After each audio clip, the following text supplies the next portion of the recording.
Estatuto de la Educación Privada. Estatuto de la Educación Privada. El relator en este tema va a ser el doctor Fernando Vita, presidente de UNCOLI, la Asociación de Colegios Internacionales. Y la ponente va a ser la doctora Gladys Duque, asesora jurídica de CONACED. Gladys es abogada titulada de la Universidad Pontificia Bolivariana, especialista en contratación estatal de la Universidad Externado de Colombia, máster en Ciencias de la Familia Universidad de Santiago de Compostela, España. Bienvenida, doctora Gladys Duque. Gracias, muy amable. Sí. Bueno, muy buenas tardes. Agradecer esta invitación que nos hace la Mesa Nacional de Educación Privada a compartir un poco unas inquietudes que como asesores de gremios siempre se nos han formulado y que nosotros pues hemos venido acompañando, trabajando, queriendo que la educación privada salga adelante y que tengamos criterios unificados, conocedores del poder que tiene un gremio organizado. Hoy estamos con una propuesta de formulación de normas. Sin embargo, yo no quisiera dejar pasar esta oportunidad para hablar un poco del gremio. A veces no sabemos muy bien por qué estamos agremiados, qué es lo que nos une o qué es lo que no nos une, porque no obstante identificarnos y tener diferencias nos puede hacer fuertes y nos puede llevar pues a logros, nos puede llevar a tener metas comunes. Yo hoy estoy muy feliz, para mí es un gran placer ver la educación privada unida. Para mí era un anhelo hace muchísimos años. Yo trabajo desde el año 2002 con educación privada y siempre cuestionaba a los rectores y a los directores de gremios acerca de por qué no se convocaba, por qué no se hacía una gran unión, y les decía de manera un poco jocosa, este es un gremio que no lo unen sino las calamidades, porque yo veía que había unión de pronto de las personas vinculadas a determinados gremios solo cuando se expedía una norma o cuando había una situación de hecho que los afectaba o afectaba sus intereses. Entonces, buscar hoy dentro de la constitucionalidad que implica el libre derecho de asociación, buscar una alternativa de subsistencia, de permanencia, de afianzamiento, me parece supremamente importante. Sabemos que constitucionalmente gozamos del amparo, de la ley y de la protección como entidades privadas que prestamos un servicio público que también hoy goza de la calificación de derecho constitucional y derecho fundamental. Esa relevancia de este derecho hace que las personas, el Estado, la sociedad, el Estado, todos hayan volcado la mirada a la prestación de este servicio. Sin embargo, como lo decían los anteriores ponentes, estamos sufriendo de una homogenización en este tema. El Estado de pronto para facilitar ese trabajo de inspección y vigilancia que hace con nosotros, no se ha involucrado mucho, o por lo menos los funcionarios de las Secretarías de Educación, algunos no se han involucrado mucho en conocer nuestros proyectos educativos, en conocer sobre la legislación privada, en conocer las particularidades que informan la prestación del servicio público educativo por parte de entidades particulares o instituciones educativas privadas. Pero además de esto, tampoco nos ha ayudado mucho el hecho de que nosotros en las instituciones educativas tampoco conocemos la norma. No nos hemos interesado mucho en estudiar la norma. A veces la dejamos para los abogados creyendo que la norma no se utiliza sino para la defensa. Y la norma se utiliza también para desarrollar la actividad. Es fundamental que todos nos involucremos en el conocimiento de la norma. Y mirar cómo estamos hoy en cuanto a la realización jurídica o la compilación jurídica que ha hecho el país, cómo está hoy la norma educativa. Es muy lamentable mirar que las normas que tienen que ver con la prestación del servicio por parte de particulares son supremamente antiguas. O sea, ni siquiera hoy se adecúan a lo que se está viviendo y a las necesidades y a lo que se vive en una institución educativa. Yo voy a hacer un paréntesis para hacer una anotación.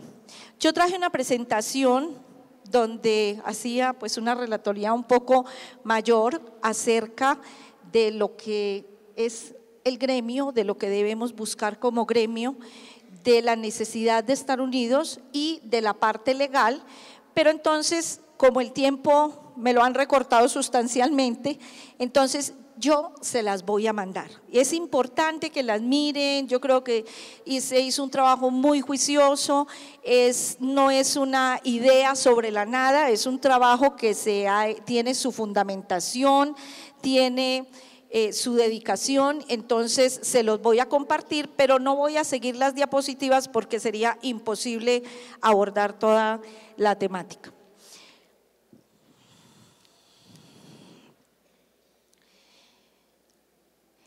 Yo creo que la desagregación de afiliados a los gremios y los cruces de afiliados entre unos y otros es un factor que afecta la acción de las asociaciones cuando en un mismo gremio se defienden intereses contrarios. Entonces, hoy, ¿por qué resulta fundamental al gremio? Estar alineados e identificar objetivos, estrategias, técnicas de acción, recursos, dificultades y logros. A pesar de que tengamos muchos gremios en educación o muchas entidades gremiales, seguimos siendo un solo gremio y por eso es importante identificar nosotros estos objetivos, estrategias y tácticas de acción. Y las consideraciones que debemos tener en cuenta es pensar en un futuro, hacia dónde queremos ir, cómo queremos que se siga este futuro, este desarrollo, el futuro de la actividad de la prestación del servicio educativo. ¿Y eso por qué? Porque hemos visto que hoy en día hay tan poca legislación relacionada o es tan débil, digamos, deja tantos vacíos la legislación relacionada con la prestación del servicio educativo particular que los funcionarios han llenado en interpretación muchas veces subjetivas de esos vacíos y eso nos ha perjudicado grandemente. Entonces, la idea es proponer uno de los, una de las misiones, proponer que hagamos efectiva una de las misiones que debe tener toda entidad gremial.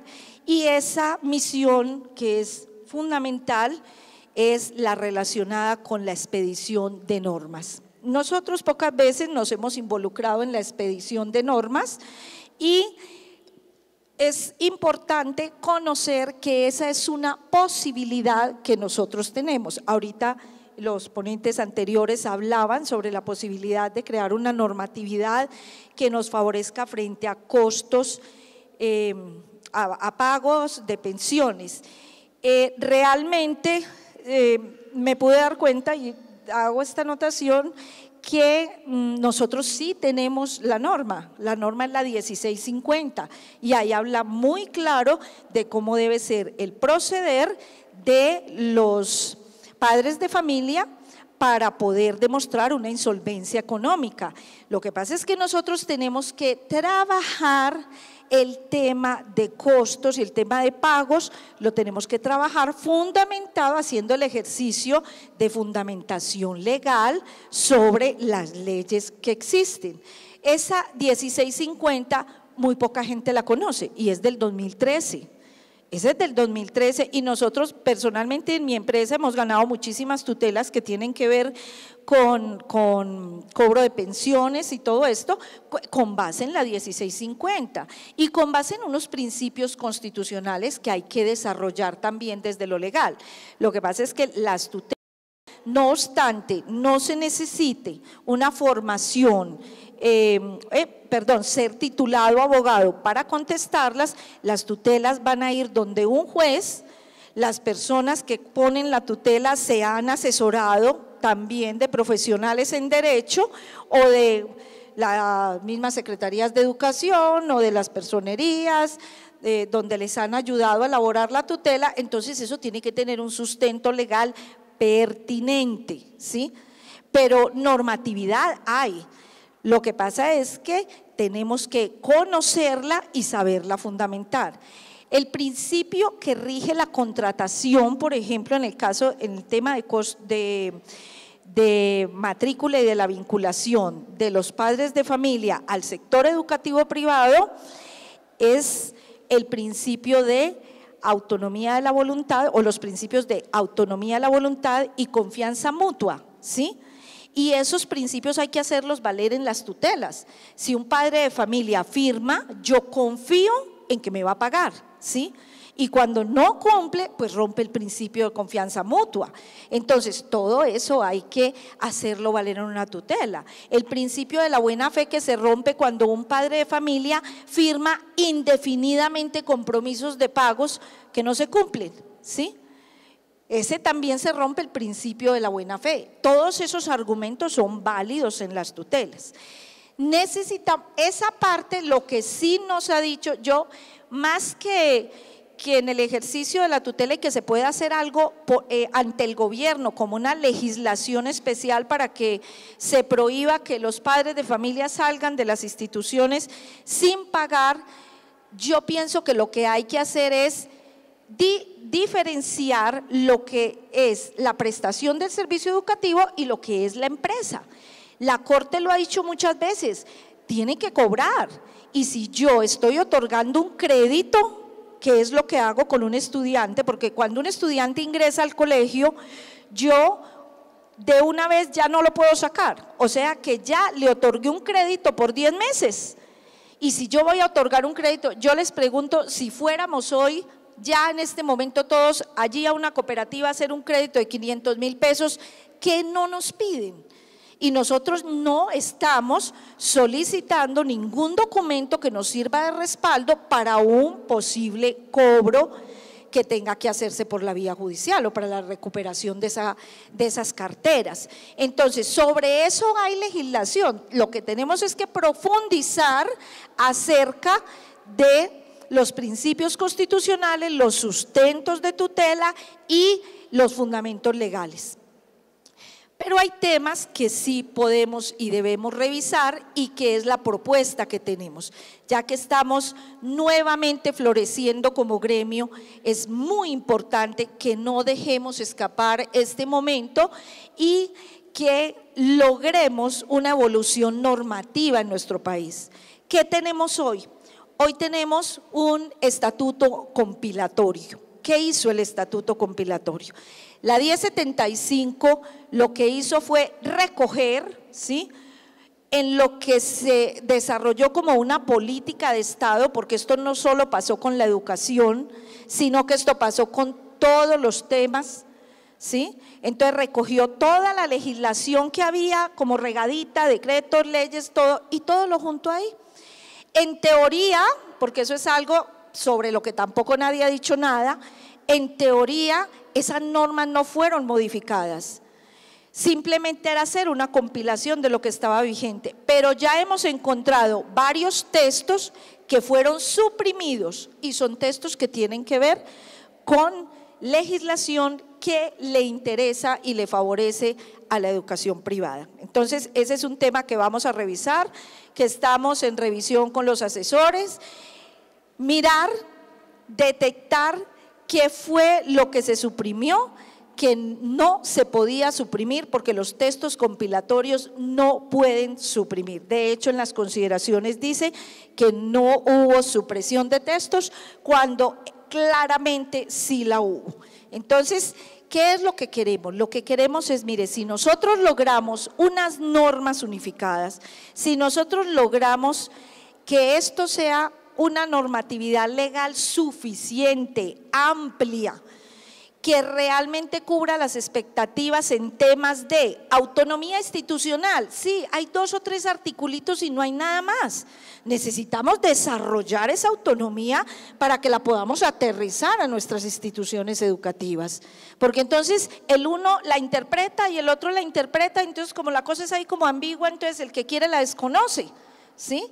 El tema de autonomía institucional, por cuanto hay una gran injerencia que se deriva de la misma falta de normatividad clara y actualizada en temas como procesos de admisión. Procesos de admisión, todas las secretarías de educación dicen una cosa distinta en procesos de admisión, llaman, obligan, dicen, usted lo tiene que recibir, usted tiene que pasar por esto, usted tiene que hacer esto, o sea, no hay un criterio unificado en los procesos de admisión. Y eso es gravísimo, ¿sí? Porque allí hay una injerencia arbitraria. Como decía esta mañana uno de mis compañeros ponentes, miren, inspección y vigilancia tiene la misión de vigilar la calidad del servicio educativo, que cumplamos la ley y la Constitución. Pero ojo, inspección y vigilancia no tiene potestad reglamentaria. Entonces eso lo tenemos que tener muy claro. No podemos ir que aquí reglamenten, allí reglamentan, allí reglamentan. No, ellos no tienen potestad reglamentaria.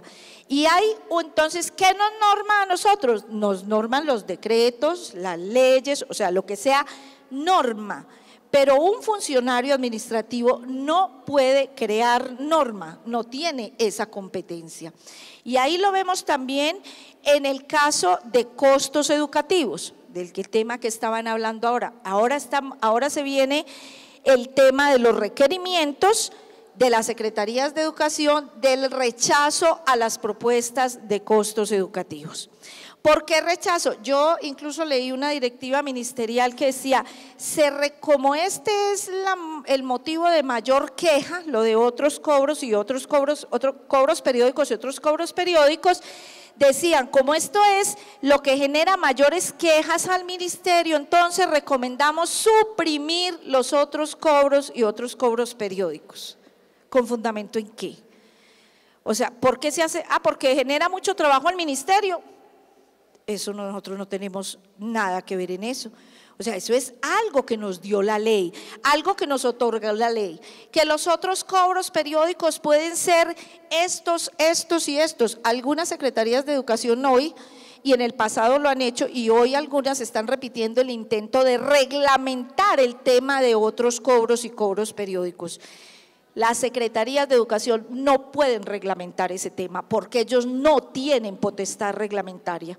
O sea que cada que una propuesta del colegio llegue, la Secretaría de Educación tiene que tomarse el trabajo de analizar esa propuesta frente al proyecto educativo institucional de cada uno, porque esos otros cobros y otros cobros periódicos y otros cobros periódicos desarrollan particularmente cada uno de los proyectos educativos. Entonces, no se le puede hacer la pregunta como se hizo en estos días en una Secretaría de Educación, se envía una lista y le dicen a los colegios cuáles otros cobros o cobros periódicos y otros cobros periódicos a usted le parecen razonables.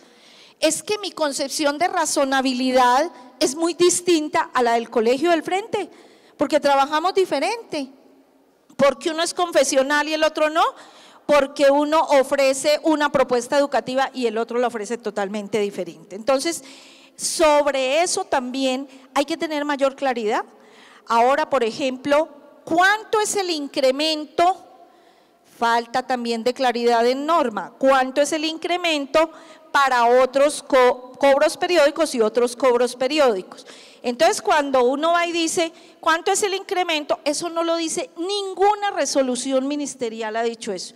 Y por allá dice que en la hoja 2 de la guía de autoevaluación dice que tiene que incrementarse en la misma medida lo autorizado.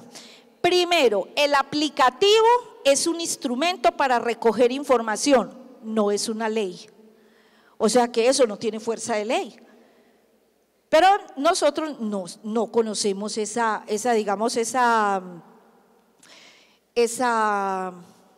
normatividad, cómo tiene que estar organizada. Entonces, no es justificable el hecho de que tengamos que acogernos al aplicativo, porque el aplicativo ni es un decreto, ni es una ley, ni tampoco es un decreto, una norma reglamentaria. El decreto 2253 es reglamentario de la ley 115, ¿sí? Entonces allí, ¿a qué los invito? Presentemos una propuesta de costos organizada, sustentada, coherente con el proyecto educativo institucional, porque eso es lo que por esta época genera mayor número de desgaste administrativo a las instituciones educativas. Empiezan a devolverlas, eso cuando no las autorizan a tiempo, cuando no, el problema viene en que se las autorizan a uno después de 6 meses y enseguida, y ahí mismo viene con la amenaza del proceso de sanción si no hay la devolución del dinero, que eso también tiene su relevancia desde lo legal. Ese es un tema sobre el cual se debe expedir normas nuevas, todo el tema del 2253. Otro tema es textos y útiles. Textos y útiles, encontramos una norma del 87, ¿ya cuántos años van del 87 acá? Con 3 artículos, 3 artículos que hablan. Luego lo que encontramos es varias directivas ministeriales. Directivas ministeriales entonces que interpretan, dicen, agregan, prohíben, recuerdan prohibiciones que no están por ninguna parte de la norma. Yo ayer leía una que decía, se recuerda a los colegios que no pueden vender uniformes, no sé qué, y dije, se recuerda que está prohibido, decía yo, ¿y dónde está prohibido? No hay norma que diga eso. Entonces es importante que esa normatividad tan escasa que hoy se está interpretando, unos colegios, las secretarías de educación les permiten trabajar con herramientas que tienen componentes digitales, otras secretarías no lo permiten, o sea, estamos al vaivén de la interpretación de la norma dependiendo del gobernante de turno. Y eso es lo que nosotros tenemos que evitar. ¿Y cómo se hace eso? Pues trabajando unidos y trabajando de manera conjunta en normatividad. Para eso son los gremios. Los gremios se unen para buscar normatividad o para crear normatividad, presentar normatividad que nos favorezca. Yo creo que hoy en día no solamente el Estado, sino nosotros mismos nos hemos podido dar cuenta de la fuerza de gremio que tenemos. Entonces es importante hacer uso de esa fuerza de gremio. Tenemos otros temas también donde hay una injerencia, digamos, arbitraria, que tiene que ver con las licencias de funcionamiento. Hay también una interpretación frente a las licencias de funcionamiento, sobre todo de colegios antiguos, ¿sí? Donde en un absurdo se les niegan las licencias y no se atiende a lo que también se ha dicho desde la Corte, que ha habido unas interpretaciones sobre eso.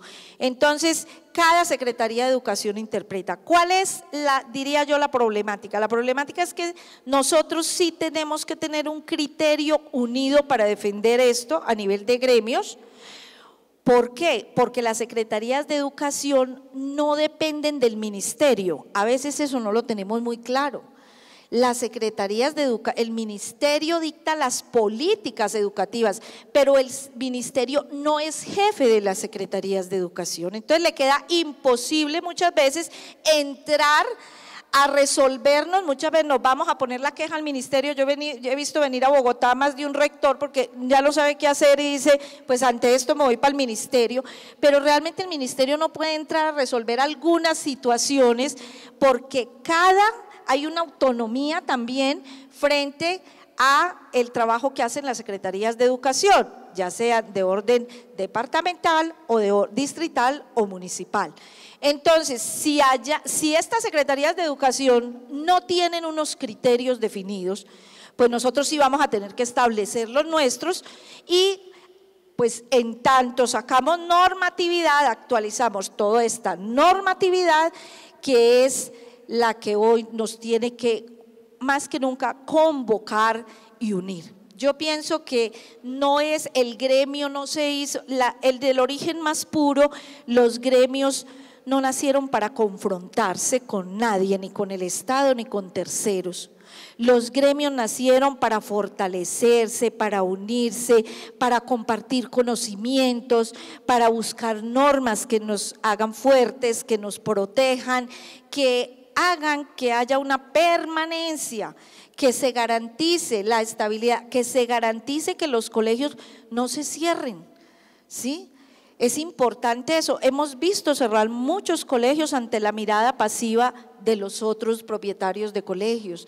Entonces necesitamos hoy que los que estamos aquí y los que no vinieron se sientan fuertes, se sientan apoyados, sientan que hay un respaldo, hay unas personas muy comprometidas en la Mesa Nacional de Educación Privada y yo creo que esto no se puede dejar pasar, es una oportunidad, es una bella oportunidad de que la educación privada vuelva a hacerle o vuelva a tener el reconocimiento de la sociedad y del Estado.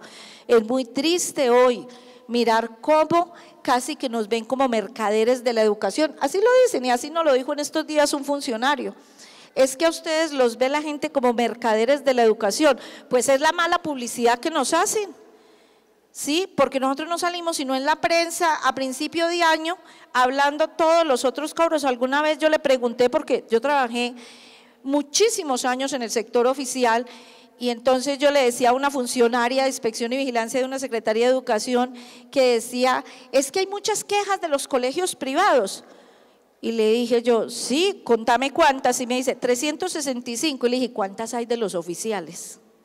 Y de esas 365, eso está maravilloso para que tú le cuentes a tu jefe que tu oficina trabaja mucho. ¿Cuántas fueron verdad? ¿Cuántas comprobaron que fueron verdad? Porque estamos ante una situación de procesos de inspección y vigilancia terribles, unos procesos que los abren aún sabiendo que la acción ya caducó. Eso no se debe permitir. Yo ahí sí les pido, mire, yo particularmente he trabajado en muchas partes del país, pero estoy asombrada con los procesos de inspección y vigilancia y lo digo sin ningún temor y con la frente muy en alto y con conocimiento de causa. Los procesos de inspección y vigilancia que se están adelantando en Bogotá es una cosa que a uno como abogado le da dolor de profesión. Es muy triste ver unos procesos tan lamentables, poner a la gente, un proceso de una queja de hace 2 años, la queja dice, los textos están muy caros, ¿ya? ¿Muy caros en relación a qué? Ya con eso, hace 2 años fue la queja, la enviaron a la Secretaría de Educación Distrital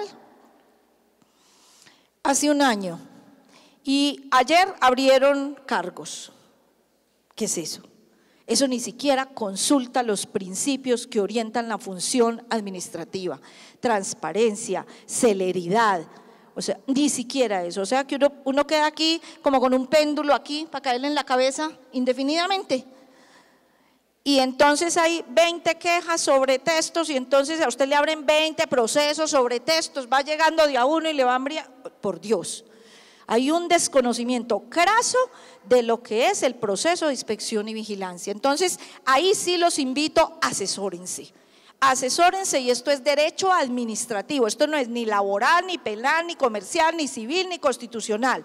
Busquen gente experta en derecho administrativo, porque una sanción puede llegar incluso hasta el cierre del colegio. Entonces, son muchos los temas, por eso les voy a mandar la presentación, los invito a que la miren, a que si tienen inquietudes, ahí va mi número de teléfono, lo que quieran que les compartamos, el que quiera participar, que diga yo quiero hacer mis aportes para la creación de una nueva normatividad, todos son bienvenidos.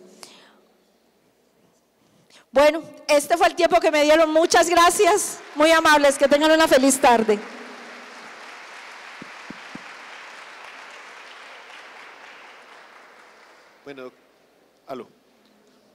Bueno, doctora, han llegado una cantidad de preguntas, entonces se tiene que empeñar en la asesoría jurídica. Bueno. Hay algunas que, digamos, dentro de la charla ya las ha contestado, pero, digamos, las voy a leer. Hay una que dice: ¿qué procedimiento debo seguir cuando la Secretaría de Educación no emite resolución de costos del 2016, aun cuando se presentaron los respectivos? ¿Sobre qué resolución debo pasar los costos para el 2017?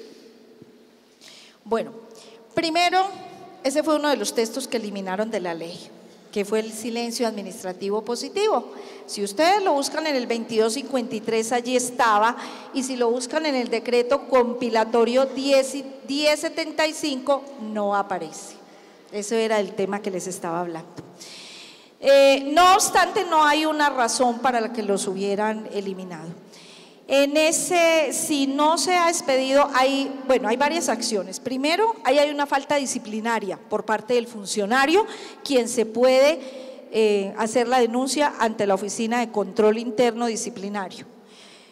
Yo trabajé como jefe de la Oficina de Control Interno Disciplinario del municipio de Medellín hace muchos años, y le digo, si a algo le tiene miedo un funcionario público es a una queja en la Oficina de Control Interno Disciplinario, porque le puede poner en jaque su puesto. Entonces, herramientas legales sí hay. Lo que pasa es que nosotros no las utilizamos, a veces porque no sabemos, a veces porque nos da miedo. Entonces, si no se ha efectuado, yo presumo, ¿sí?, que fue otorgado. ¿Listo? O sea, que fue, y sobre esa presento.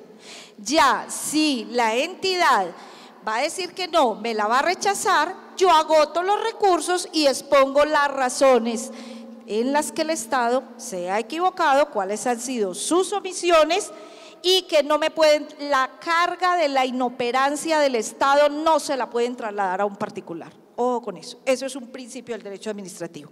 Nosotros no cargamos con la inoperancia del Estado. Bueno, esta ya la respondió, pero como el tema es bien sensible, entonces vale la pena recordar específicamente. Dice: ¿qué artículo favorece a la institución privada cuando un padre de familia no cumple con su compromiso económico? Bueno, primero, son muchísimos. La ley 1050 del 2013, creo que es, si es 1050 o es 1650, creo que es 1650. Ay, yo soy pésima para memorizarme los números, pero todas sé dónde están. Esa normatividad nos da una guía clara de los pasos a seguir y de cómo enfrentar una reclamación de un padre de familia porque no le entregamos documentos o una tutela. Primero, el contrato educativo, ¿sí?